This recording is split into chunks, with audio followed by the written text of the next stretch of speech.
We good. Hey man, something occurred to me. Considering the Olympics basically begins, I think today or tomorrow, I started thinking to myself, "There's no way I could go to the Olympics. There's no way I could go to the Olympics and compete because I feel like I would be too busy chasing pussy in the Olympic Village." I'll be honest with you, like I feel like all those bodies, all those fine-toned athletes, all in the same space, all in each other's business. 9 months from there, someone's gonna get better. Some kid be like, "Oh, I'm sorry, Tommy, your dad's from Kenya, and I'm from Kenya running, and I'm never gonna see him again." You know what I'm saying? Like, I honestly think that could happen. Yeah.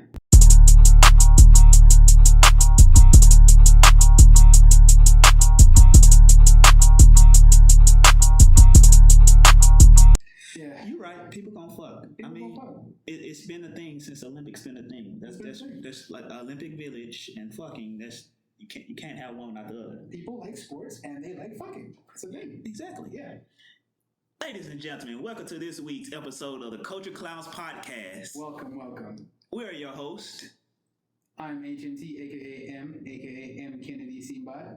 When are you gonna fucking shorten it or change that? Never. And I'm J Stay Saucy, aka J Combs. And you can find me on Instagram at J Stay Saucy. Instagram. And you can find me on Instagram at PROD.BY.H.M.T. That's probably by HMT. Thank you very much. And you can look down below for the links to all our different social medias to which you can follow us and get linked in with us. Mm-hmm. So yeah, it's been a great 9 weeks, and we've been really enjoying this podcast. We've been really enjoying the fan engagement. We're really enjoying what y'all have to say. Yeah. And in fact, before we actually get into everything, I want to do two things. Yeah. First, I want to ask, how are you, my brother? How are you feeling? Oh, thank you very much for asking. I'm doing well, dude. Just been heavily involved in just making music the past few weeks, making beats. Me and Jordy making music. We're really trying to push for our music to really go global as soon as possible. So we have a whole 3 to 6 month plan basically going forward about how we're trying to do things, and we're really optimistic about that. On top of that, I've got this TV show that I'm trying to create, trying to sell to these studios, and that's beginning to move. So I'm really hoping the next 2 months I'm going to have some positive news on that front. And in terms of the acting is going well. It's going good too. I was recently on the set of Hunters. That was really great. And, I'm going to get a bit of money from that, which is good. And always good to get paid. Damn, man. Hey, Cali, living out in Cali is not easy. I mean, let me tell you, first of all, if you are an actor or you have anything to do in the arts, you're a filmmaker, you're a sculptor, painter, whatever the hell it is, you're fucked. Understand that when you're coming to Cali, you need a job. You either need a job or you need generational wealth. In other words, your parents or a sugar daddy. Slash sugar mama. Slash sugar mama. Those are basically your 3 options, right? You need money to survive in Cali. Well, never mind. You can't do that anymore because they're finna sell. Never mind then. Yeah, never mind. Dude, just moving forward. I had a cool audition today, a self-tape that I had to submit for a Peacock show. So I'm hoping that I get that role and I have some positive news. Other than that, trying to survive the Cali heat. And you, my friend, how you doing, man? Man, I'm doing well. I cannot complain, man. I've just been chilling. I've been working a lot. Yeah. I'm coming up with some different plans and avenues about things that I'm coming up with on my own end. I want to do like a new way of like podcasting, and then I want to do some more. I want to do some more skits. Yeah. I want to actually do some more comedy too. So I'm trying to figure out how I'm going to maneuver from where I am now to where I'm trying to get to be self-sufficient, and I'm trying to get to a point where I don't have to work all these different weird jobs that I work just to get by and then support myself. I'm really am. My goal is within the next 3 months I can be fully self-sufficient on my own, and I don't have to have a quote unquote survival job. Yeah. And that's where my headspace been, and that's what I've been working towards. Been coming up with different ideas that I'm gonna do, both for this show and then other shows that I want to do for myself. But yeah, I really have. And in terms of writing, I've been writing a lot. I've been writing a lot of freeform type stuff, cool, like short stories and whatever, but nothing like script wise. I do need to get back to the script we said we were going to work on, but yeah, things have just been very busy, and there's been a lot happening right now, and it's like I do, because the script idea that we have is amazing, ladies and gentlemen. I'm just gonna put that out there. It's really good. And Jay's a fantastic writer. He basically has already written the first, at least the first half of the opening act, and it's very good so far. So tell them about it. You know what I'm saying? So we definitely have to push that. I just want to be in a position where, especially if you're coming out to Cali, and this is just a note for people. You're coming out to Cali and you're trying to make short film, trying to make feature films, whatever it is. I mean, you gotta have the money, or you gotta have the resources around you, whereby people are willing to help you achieve what you want, and they're willing to do it for free. And that is a very difficult thing to do. But yeah, just put it like this: dreams aren't free. Yes. They come with a lot of stress and a lot of equity. And if you can't, you got to have both endurance and patience. Yeah. And if you really got it, money. You can't have one of. You can only have. You gotta at least have two. You can't have none of the three. You gotta have at least two. That's facts. And you gotta really look at like the end game and long game. But aside from that, last week we asked you guys to post our questions and whatnot, and post to us and see what our opinions or response would be. And we actually did get somebody to respond. Somebody actually did. Yes. On our Instagram, the Clowns of Culture, somebody at Two Capes, if you haven't heard of him, I don't know where I was going with that. Damn. On our Instagram, we had a user at Two Capes. He posed this question that he wanted to ask to us, and we're going to answer here right now live for you.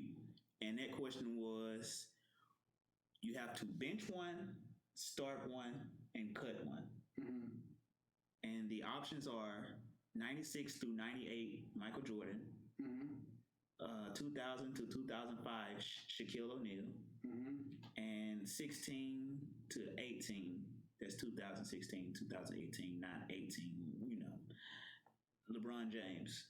Who are you sitting, who are you cutting, and who are you starting? Starting Jordan, benching Shaquille and Kobe, etc., and the boys. No, you just gotta Shaq. Oh, was it Shaq? Yeah. Oh, sorry, Shaq. And and in the LeBron, I got cut. Okay. And it's not because I ain't got nothing against old LeBron James. You know what I'm saying? He definitely one of the GOATs. That's just a fact. I feel it. It's a hard thing because all three of them. That's my favorite big man of all time. Yeah, my favorite player of all time, and then Michael Jordan is who Mike. Dang, everybody wants to be like Mike. So it's definitely a hard question. Yeah. For me personally, I would say that depending on the era, because it's like in Jordan's time, you can be a superstar and actually go and do stuff. But moving forward, you need a team. But even with that, though, I would say that I'm starting Michael Jordan. I'm benching LeBron James, and damn, I hate to say it, but I'm cutting Shaq. Okay. And it's only because this, right? Shaq is the most dominant big man to ever play the game of basketball, hands down. But he can only do so much for the offense, and he can only do so much. He's like, whereas with Jordan, he's going to get you points, and then he's going to also defend, he's going to also whatever. But I might have to actually say I'm starting LeBron because LeBron gets everybody involved and he plays every position. He can play every position. So I'm probably going to say LeBron starting, Jordan's benching, and Shaq is cutting because LeBron is able to facilitate the offense and actually have everything, whereas the other two, Jordan is just going to go get his shots and he's not facilitating. He's not doing all that. He's he's getting his own stuff. Whereas Shaq, he's just clogging up the paint, and he's gonna be dominant, and you can't do anything with him. Yeah. But as far as like running the team, making everybody around you better, nobody does it Also better. free throws, so you can get a Shaq on. Yeah, hack a Shaq. 3-point shooting. Hack a Shaq. Yeah, you know what I'm saying? But on the topic of basketball, shout out to the Milwaukee Bucks. Shout out to the Bucks. Yeah, shout out to Milwaukee, bro. I feel like Wisconsin needed this dub. You know what's funny? I was not expecting it. I am very, very, very happy though for Giannis. Yeah. In the sense that man, he did what everybody said he wasn't gonna do, and this win a title in Milwaukee. Everybody was like, no, he's never gonna win a title in Milwaukee with that team. It's not gonna happen. And he did it. I have full on like, damn, he really did it. And not only that, I fucking am happy as shit for him and his brothers, because all three of them now have rings. That's crazy, bro. Imagine winning rings with, and it's 2 other brothers, but there's 3 of them in total. Yeah. Imagine that, yeah. dude. That must be crazy. Like, you and your brothers are NBA champions. Like back to back. Back to back, you know what I mean? Like one won it last year, and the other 2 won it this year. So that's crazy. That is amazing. It's nuts, and it's like you're all on the same team. You all have this. Well, no, one of them is on the Lakers. Well, yeah, you know what I mean. Like as in you all have this dream to get to the NBA. You all have this dream to win, whether or not you were going to be on the same team. You obviously didn't know how things were going to plan out, but I think it's a really cool thing for them as brothers to have that, to each be able to say, hey, I've won my NBA ring and I earned it.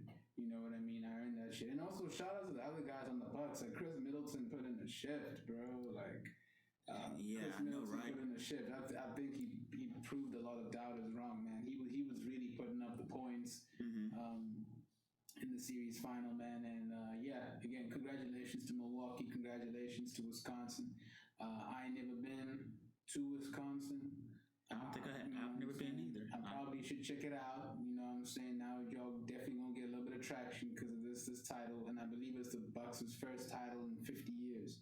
Oh yeah, that's what I read. So that's a big dub for Milwaukee, big dub for Wisconsin. I feel bad for Chris Paul though. I gotta say, I wanted it for Chris Paul. I really did. I wanted it for Chris Paul, but you know what? It is what it is. Like it's his fault. You know, you can't have a game like Game 4 and.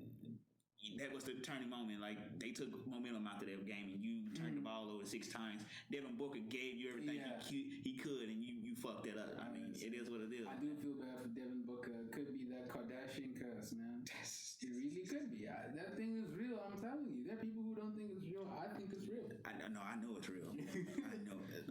Name me one man that walked out of there okay.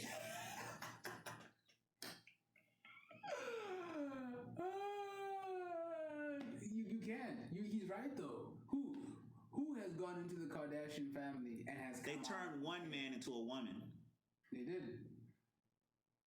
The stress made one dude, Rob, go from being like a fairly thin, normal looking dude to being like insanely chubby and just like depressed all the time.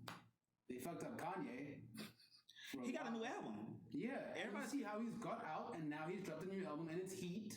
And he seems like he's coming back to his old self. Kardashian curse. Because he left.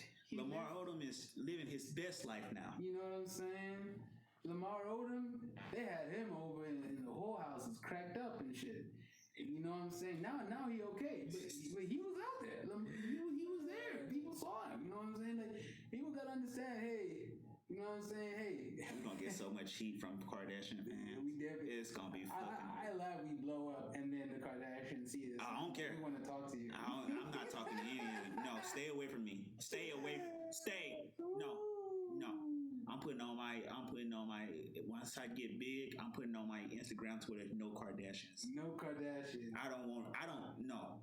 Not the kids. Definitely not the mama. The mama scares me. Like, Chris scares me. And that actually hurts me because honestly, like, Armenian women are fine. I'm gonna be honest with you. We out here, LA, and I know there's plenty of Armenians in the city, especially in Glendale. You know, little Armenia. You know what I'm saying? Armenian women are fine. So it actually hurts me to be like, damn, I can't be like, Oh, no, Kardashians, but I gotta preserve my future and my soul. Like I said, I'm staying far away from the Kardashians. You're not gonna have me out here crazy. Travis Scott just out here. It's lit. It's lit. Anywho.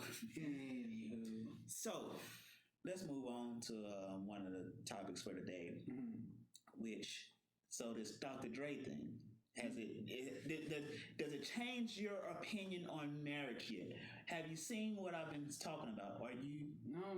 I definitely, you know what, Jay? I think you've been making some very valid points for the last. This man has to pay her $3.5 million for life. It's wrong, yeah. Or until she gets married again. For life, and he has to pay her with $300K now. The first payment has to be a month, right? It's $300K a month. Yep.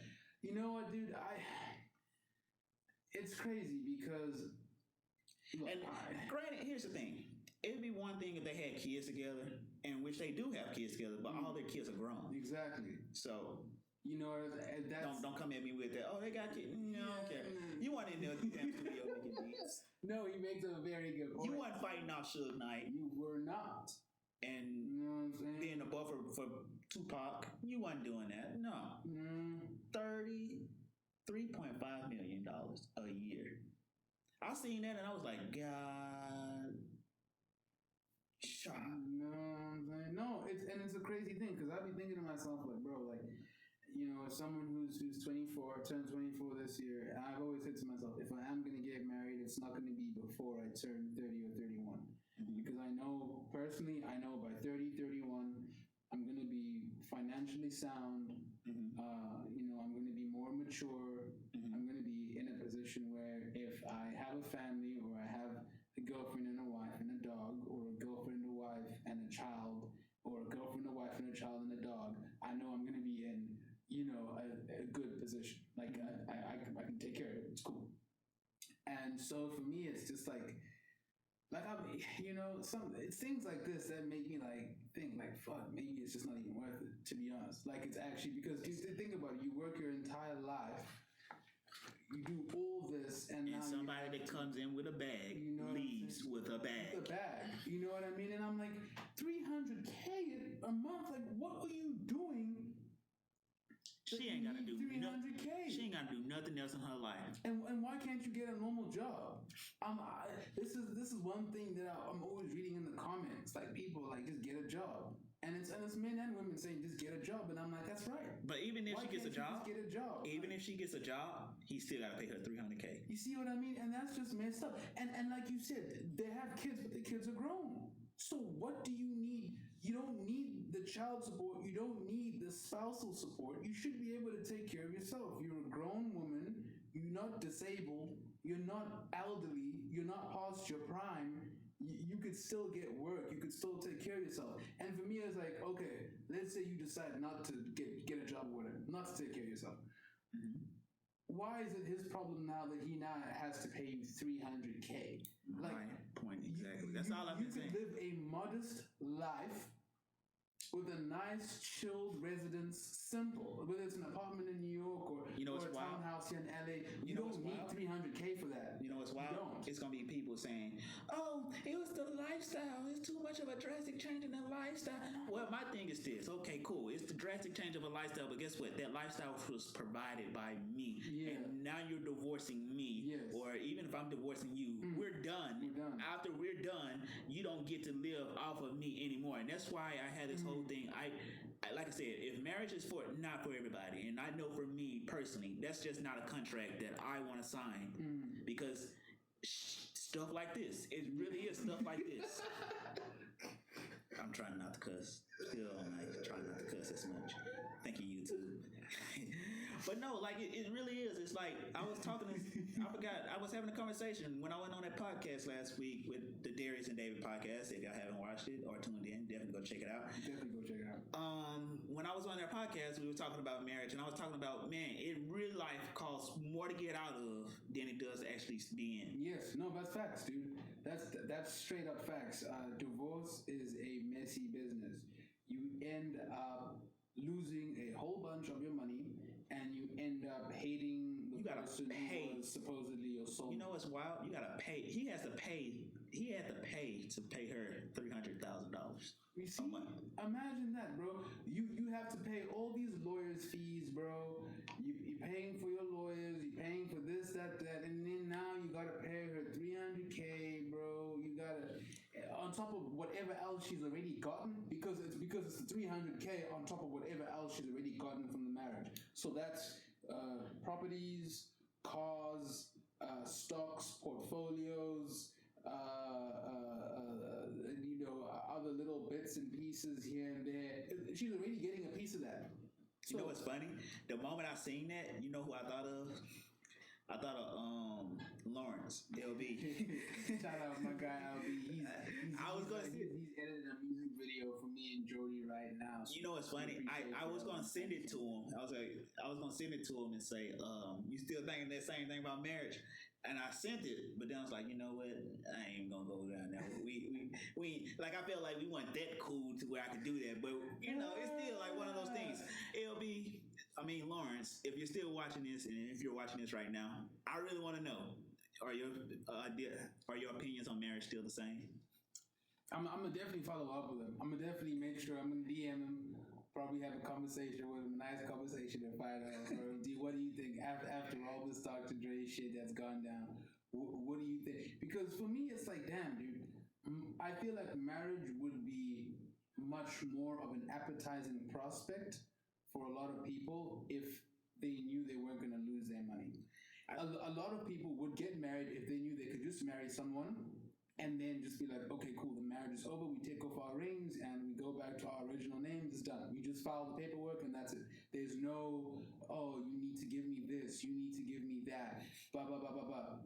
Like, a lot of people would get into it, but the thing is, the way the system works, the way it's stacked is so that the money goes from the man to the woman. That's the way the court systems work. I've only heard of one situation. I've only ever heard of one situation where a woman has had to. Yes, the Halle Berry situation is the first time I've ever heard of a woman having to pay spousal or child support to a man. I've never heard about it with like a black man. Halle Berry's spouse was a white man.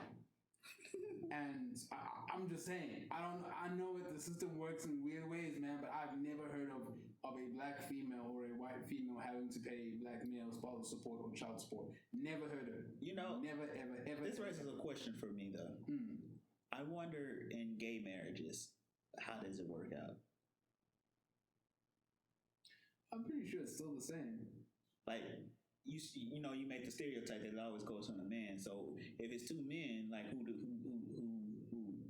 is it still the same? Like the one with the most money? But usually, here's the thing, though. That's a very good question, actually. Usually with gay couples, though, they usually are good about both parties coming in, making us about the same. Though. You know what I mean? And that's the fucked up part of society, that men and women don't make the same. But usually in gay couples, they make around the same, or even if it's that much of a change of life, it wouldn't be that crazy a change of life. Like they usually have like setups of like. I don't know if I'm qualified to talk on it. Yeah, qualified, or if I'm just making like a guess. Yeah, but I feel like you never hear of divorces between gay couples being messy. Be honest with you. I honestly have not heard. You know what's funny? Of divorces between gay couples being messy. You know what's funny? I've never heard of it. I haven't. I never heard of it. I honestly never heard of a gay divorce. Yeah, honestly, you never really hear of it. You never. I don't know. Someone pointed me to an article where they talk about divorce amongst like gays in the gay community and how things work, because I've never come across anything that suggested to me that the level of animosity or the level of swindling that goes on is exactly the same with that of heterosexual couples. I've honestly never come across that. Even so still, I'm very interested to see statistics on that. Even still, gay, straight, whatever. Marriage ain't for me. I'm sorry. I don't care. Marriage is not for me. I just see so many negatives to it. That is like legitimately. I get why you would want to. I get why some people would want to get married. But for me personally, when I look at it, I just don't see the appeal of it. I really don't see the appeal. Yeah, because even things like prenups, and this is very, because I saw people saying, oh, this is why you sign a prenup. I read some stuff yesterday. Some people were saying that it's actually very easy for a person to get out of a prenup. Like, especially if the woman says that she was under duress at the time when she signed it. The courts will be like, okay, cool, yeah, she was. Or if they can prove that she cheated. Exactly. That. Or like, oh, he was flirtatious with someone, or he was hanging out with someone, or there's so many ways to just be like, no, I'm not going to sign this prenup because things have changed. It wasn't the way that, the idea when we signed it is, oh, we just kind of fell out of love with each other. That's it. It's not like there were other things that happened. Or if they have kids. What's going to happen. Or if they have kids. Yeah. If you have kids, you still prenups are null and void, basically. You see? Because now the state needs to intervene because there's minors involved. And so whatever you sign, whatever you said, you're going to get this, that, all of that goes out the window. And so that's why it's like, why even have prenups? Because essentially in order for a prenup to work, both parties at the time they get divorced have to be like, yeah, I still want us to stick to the original agreement. Because there are some divorces that end amicably. There are divorces that are like, okay, we sat down and we still love each other as friends and we worked it out, cool, blah, blah, blah, blah. Nothing crazy. But most of the time... Most people aren't that mature. Yeah, precisely. And like I said, I don't... Let me make this clear. If that's what you want in your life, to get married and have that fairy tale life, do what's in your best interest and what's in your best future. I'm all for people living their best lives and their best happiness. Me personally, though, I'm not getting married. I say that now, and people say, you're going to probably change your mind. Maybe. I'm 26 now. About 4 years, I'll be 30. Come talk to me then. But as of right now,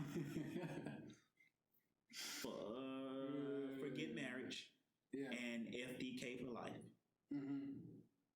It's real. It really, and please, I'd love to hear from people. I'd love to hear from our listeners and our watchers. Like, what do you guys think about marriage? Do you think it's worth it to get into marriage nowadays? Please definitely get involved in the conversation. Leave us your thoughts and comments. We really want to hear. You know what I'm saying? Links to the socials are down below. Yeah, I feel like this is one of the most pressing questions of our generation. Exactly. I genuinely do believe that because things are changing. It's a changing landscape in terms of what is considered socially acceptable and what is not. Seriously. And finances has a large part to do with it. Like, people, I don't want to lose my bag. If I, as an actor, director, filmmaker, whatever, if I just made $8 million, I get married, and then I get told, half of that's going to your spouse if she divorces you. Let me ask you this before we get off this topic. I'm going to be pissed. Let me ask you this before we get off on this topic. Do you believe in love? And do you believe love exists enough for their marriage? Yes, I think for some people. I do think that love exists. For example, someone in World War II, and I think back then love may have even been more genuine, I don't know. But somebody in World War II who meets a woman, but then has to go off and fight. Like, we can just make it in general, like going off to war and fighting. You meet someone who's lovely, you decide, I want to spend the rest of my life with you, but I'm going off to war. You don't know if you're going to come back or not. Like, you don't. But the whole time you're there writing letters to your sweetheart, you tell, I'm going to get back to you. I'm going to get back to you. I'm going to survive this war. Meanwhile, she's back humping Joey. She could be getting her doonies beat down by someone else. Meanwhile, she's back home getting her back broken by the whole town. Because she could be the village bicycle. And it could be the other way around. She could be going to war. You could be there. You could be the village bicycle. Things are crazy. I ride, you ride, we all get a ride. And I've definitely seen situations before where someone returns home and their spouse, like from the military, and their spouse has been cheating on them. But obviously those are specific instances.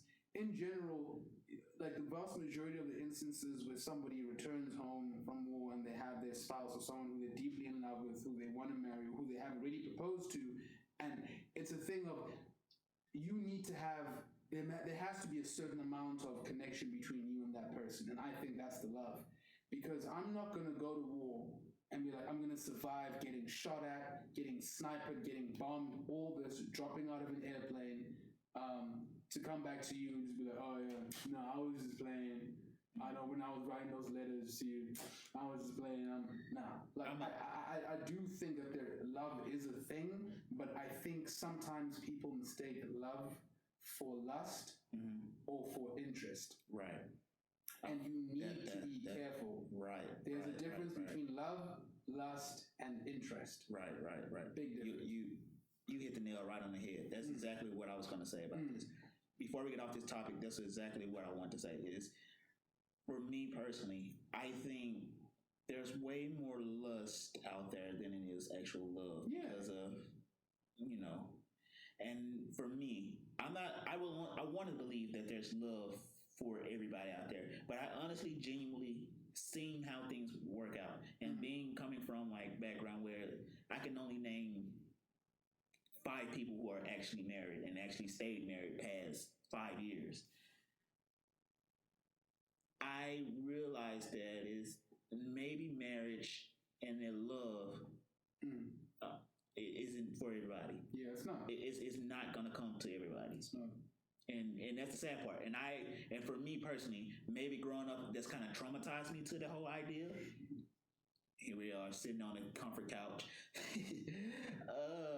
But yeah, maybe that's traumatized me to the ideal of marriage and all that love, what jaded my opinion. But yeah, I just honestly said, I don't feel like I'm one of those people that are meant for that type of commitment. Neither do I could maybe see myself having a life partner who I never married, but she's my life partner, somebody who I'm like, okay, I have common interests with you. I actually like waking up and seeing you every day. I like talking to you. I like doing things with you, going to parties, doing whatever, going on brunches, going on. That takes a lot. You gotta wake up and see the same person every day.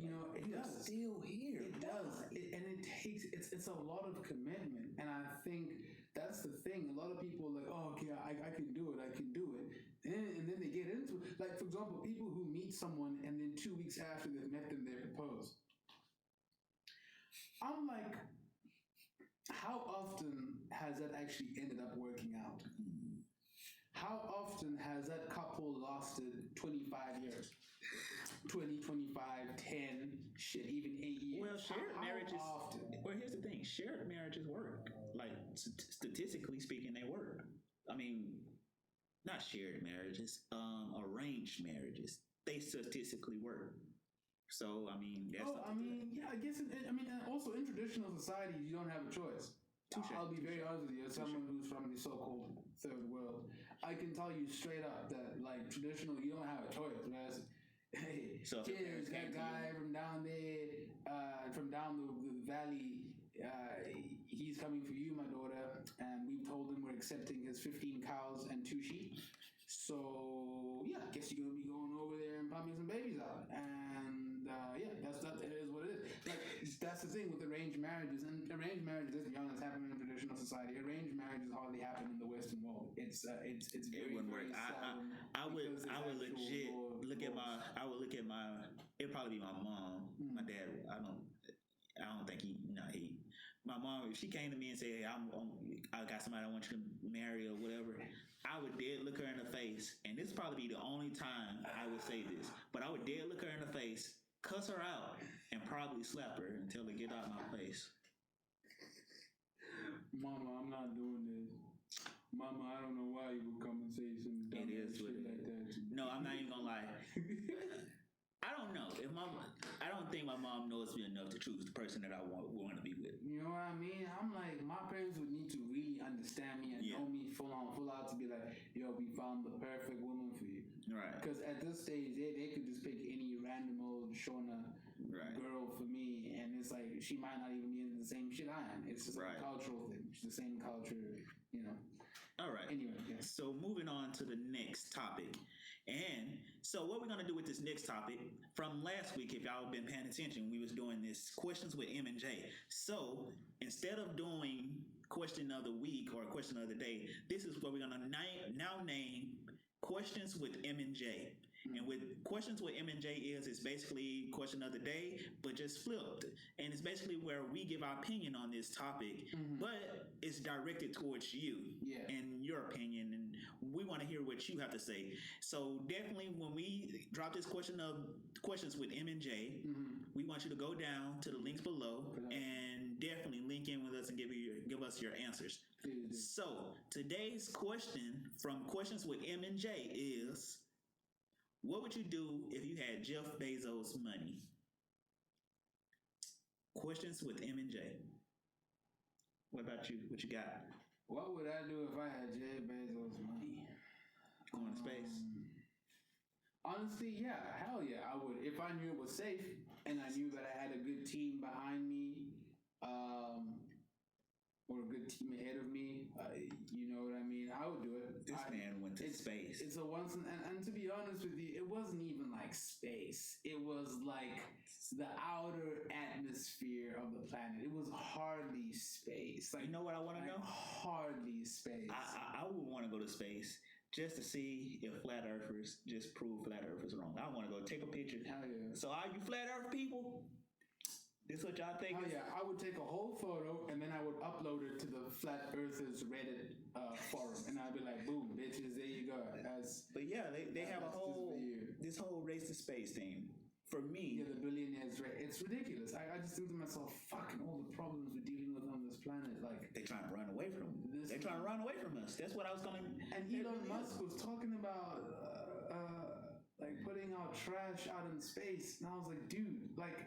So now we're going from dirtying our planet to dirtying the rest of the galaxy. Like, that to me is just Nyek's behavior. So in South Africa, we have a slang term for behavior that's just like ridiculous and just like dude, nah, like it's just not, it's called Nyek's.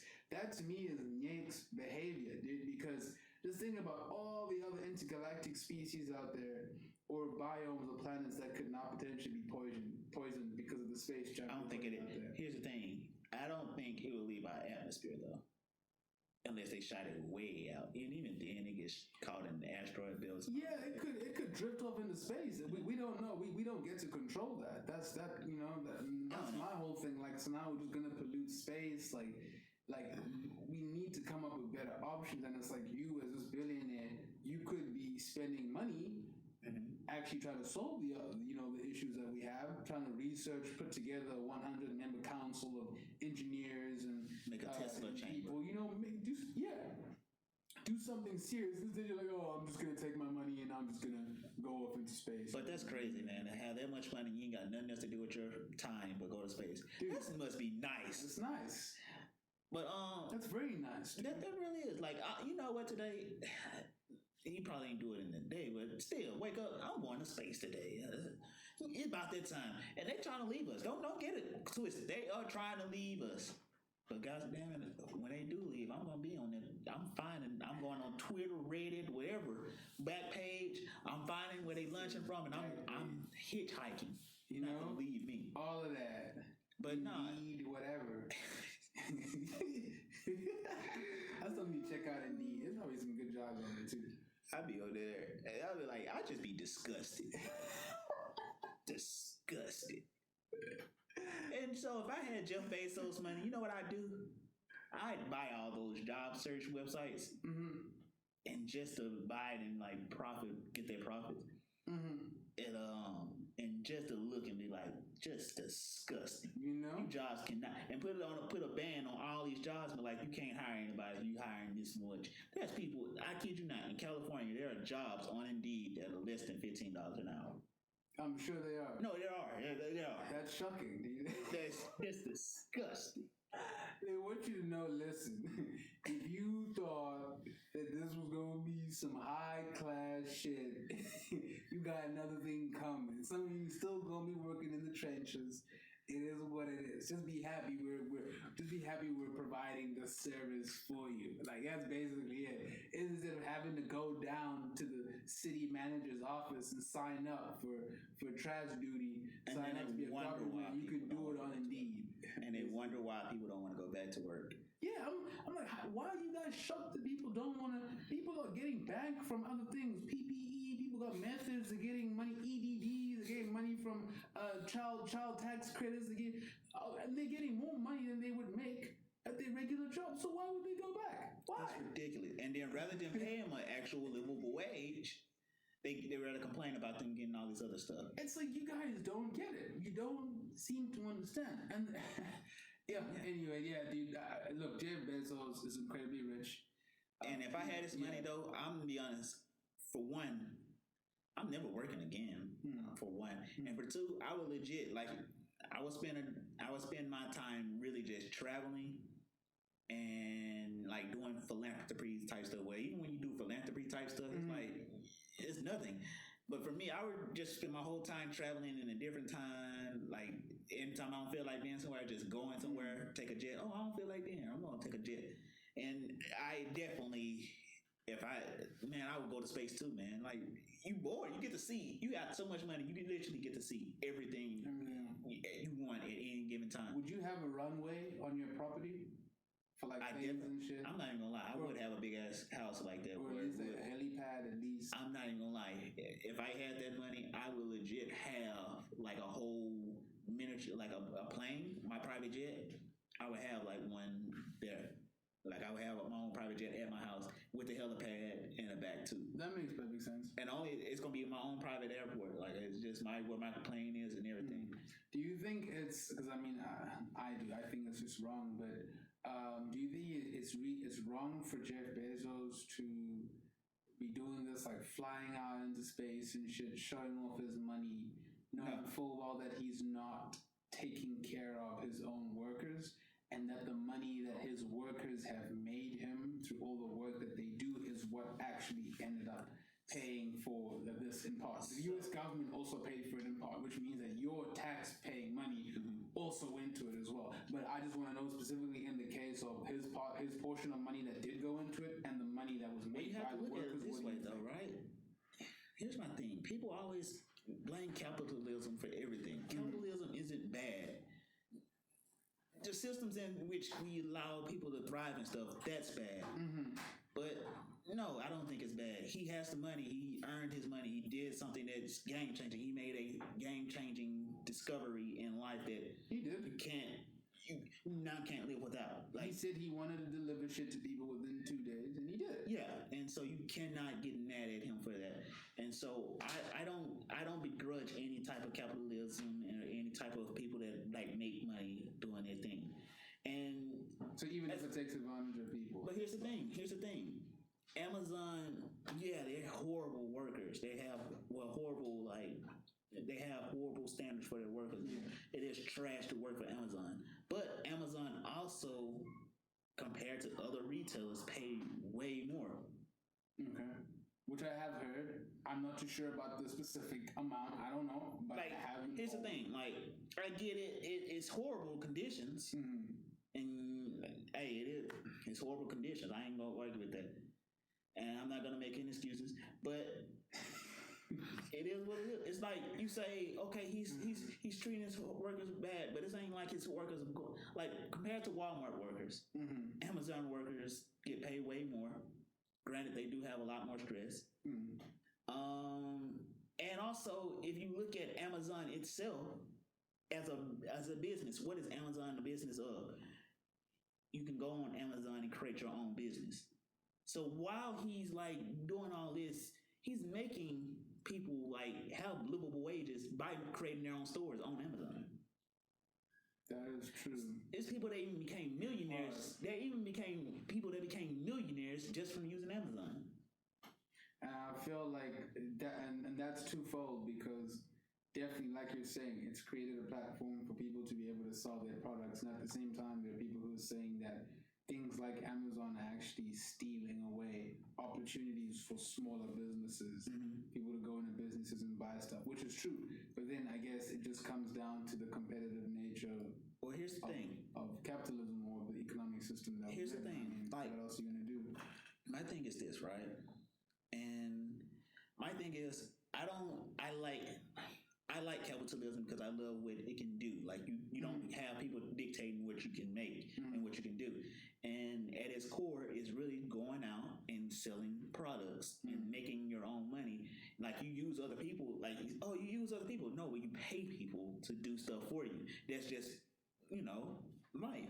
In any society, even if it's not capitalism, you're going to have people that uses other people. You need people, you need workers, you need managers, and you need owners.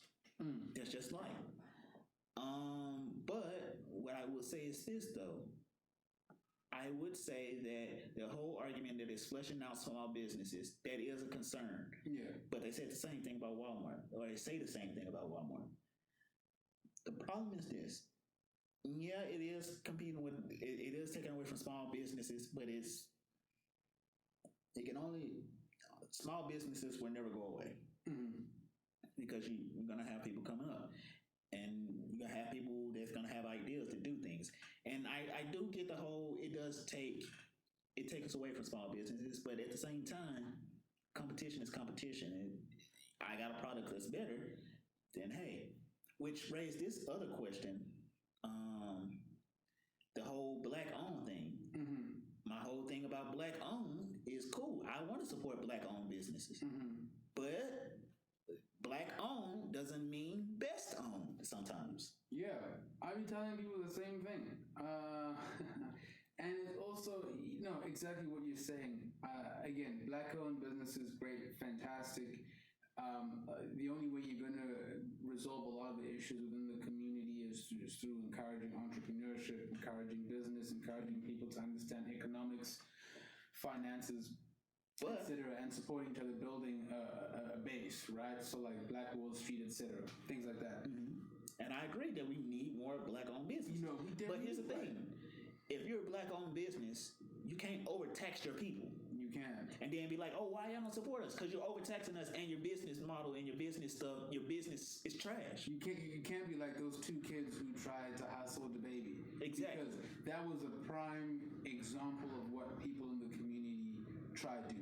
It's either that they'll try hustle you with the price, or they won't do the job properly. Exactly. Or customer service is trash. Customer service is trash, and then they're unserious. And it's not all. This is not all black. Yeah, please, not trying to trash all black businesses. But there are like some black businesses that are proper. You know what I mean? But there definitely is a thing in the community where it's like, you should buy me because I'm black. Well, we're a black-owned business. You should be supporting us. No, I'm not gonna support you just because you're like a black-owned business. It's like the whole thing with Chicago and like the current Chicago mayor, Lori Lightfoot. Like, yeah, you gotta support her.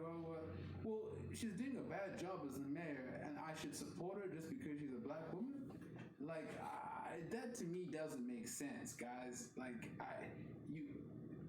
there's a thing in the community where it's like you just have to support something because it's black or it has to do with black people. And that's just like, nah, dude, like I don't agree. You can't have that kind of thinking. That's not gonna work. It's like, oh, you go support other companies. Well, other companies, put it like this. If I go to your company, right, let's just say restaurants. A restaurant that I love that's like good soul food, good home style cooking that I eat here, it's like, it's really good. And I don't really want to, it's called Sweet Nothings. They're really good food. Really good food. In North Hollywood? Yeah. Well, it's in like Sherman Oaks, Studio City type of area. Check it out. So here's the thing though. A plate there costs $20. Shit. I may check it out. Okay, no, it's like $15 to $20 a plate there, right? Shit. Whereas, check this out. If I go to a Chinese restaurant, I get another plate. I can get the same portion size for like no more than $12. Exactly. This Thai food place, same portion size for like $12. Them Asian spots be giving you hella food for a good price. Right. I'm gonna be honest. Or I go to any of the Mexican restaurants. Same portion size. Like 4 tacos, a whole meal, $10. Like, but I go to you, and then or with Roscoe's, you go there, it's like $20. Somewhere upwards between 15 to 20, like $20 a plate, like taxing your people, and then you wonder why. Oh man, why I don't want to shop? Man, it's good. I get it. It's good. You're trying to hustle, and I'm not trying to knock the hustle. Please understand what we're trying to say, ladies and gentlemen. We're not trying to. But you gotta realize, hustle the people in the community. You can't tax your people. You can't tax your people, bro. You can't continue to operate in a way that literally, in many ways, rips off I got another people if you know you can charge. You're You're going to build up a customer base, but you can't expect people to just be forking out $20 for shit when we know we can. I got a great example. I got an even better example. Big Baller Brand, right? The whole thing with Big Baller Brand. Oh, we should support LeVar Ball because he's a great father. He's a black-owned businessman, and Big Baller Brand. The shoes come out. He couldn't get his shoes out in time. People was never received their orders, and then you get the whole malfunction of the equipment. Like the shoes were trash. They didn't hold up, and black-owned doesn't always mean best-owned. It doesn't. And so, yeah. And I think that's the thing. People, exactly what you're saying, best on is people try and make it synonymous because of this whole, black excellence thing. They assume that any black person who has a business runs an excellent business or has an excellent business, which isn't necessarily the case. And, exactly. And no, definitely, I fully agree with you. Folks need to change their thinking on that. No kizzy. All right. So let's go ahead and get out of here, M. Before we do, you know how we like to do it. Artist of the Week. Artist of the Week is our favorite segment here at the Culture Clowns podcast, in which we like to highlight up-and-coming artists who are on their stuff. And this is where we like to present artists that we feel like are out here working, doing their job, and doing their art and are thriving in their art. Yeah. We don't care if you're doing acting, filming, music making. I don't care if you're painting on the side of Walmart building, playing the bongos. Artist of the Week is for you. It's for you to get your shout out and get your name out there. And so for this week, M, who do you have as Artist of the Week? Right. So for this week, I have my homie, Amari Reynolds. I met Amari about a week and a half ago on set for Hunters. It's on Amazon Prime. Please check out the second season. It's going to be dope. You're going to see both of us in there. And he's a really cool guy. We just really got to talk, and I definitely talked to him probably more than I did any of the other people there. And there were a lot of cool people there, but I talked to him definitely the most. He's a great dude. He's an actor. He's a rapper. He's a vlogger. He has his own vlog, his own vlog on YouTube. We'll definitely be posting details about that, and y'all should definitely check it out. He shows people who basically trying to come to Cali what Cali's like. Shows people what the industry is like. What to expect when you're on set. And he's just all around a really cool guy, man. And he's just trying to make it the same as everyone else, and he's super respectful. You can find him on Instagram at IMARIREYNOLDS, Amari Reynolds. That's his Instagram, and he's a really cool guy. We should be having him on next week. I'm pretty sure he's going to be joining us next week, so you guys are definitely going to be getting a taste of him. And he's from Detroit. He'll obviously be telling you about everything, but he's from Detroit, and he sounds like Big Sean. Boy, he literally sounds like Big Sean. It's the craziest thing. But y'all gonna see. Y'all definitely gonna see. But please definitely join us for that. He's a really cool guy, and please support him. Check out his vlog on YouTube. Check out his Instagram. He's a dope rapper. Fuck with his lyrics. You know what I'm saying? Definitely trying to work with him a lot more. So yeah, that's Artist of the Week, definitely. Bad. Link in the bio. Check them out. And with that, that's another week. Culture Clowns, we out.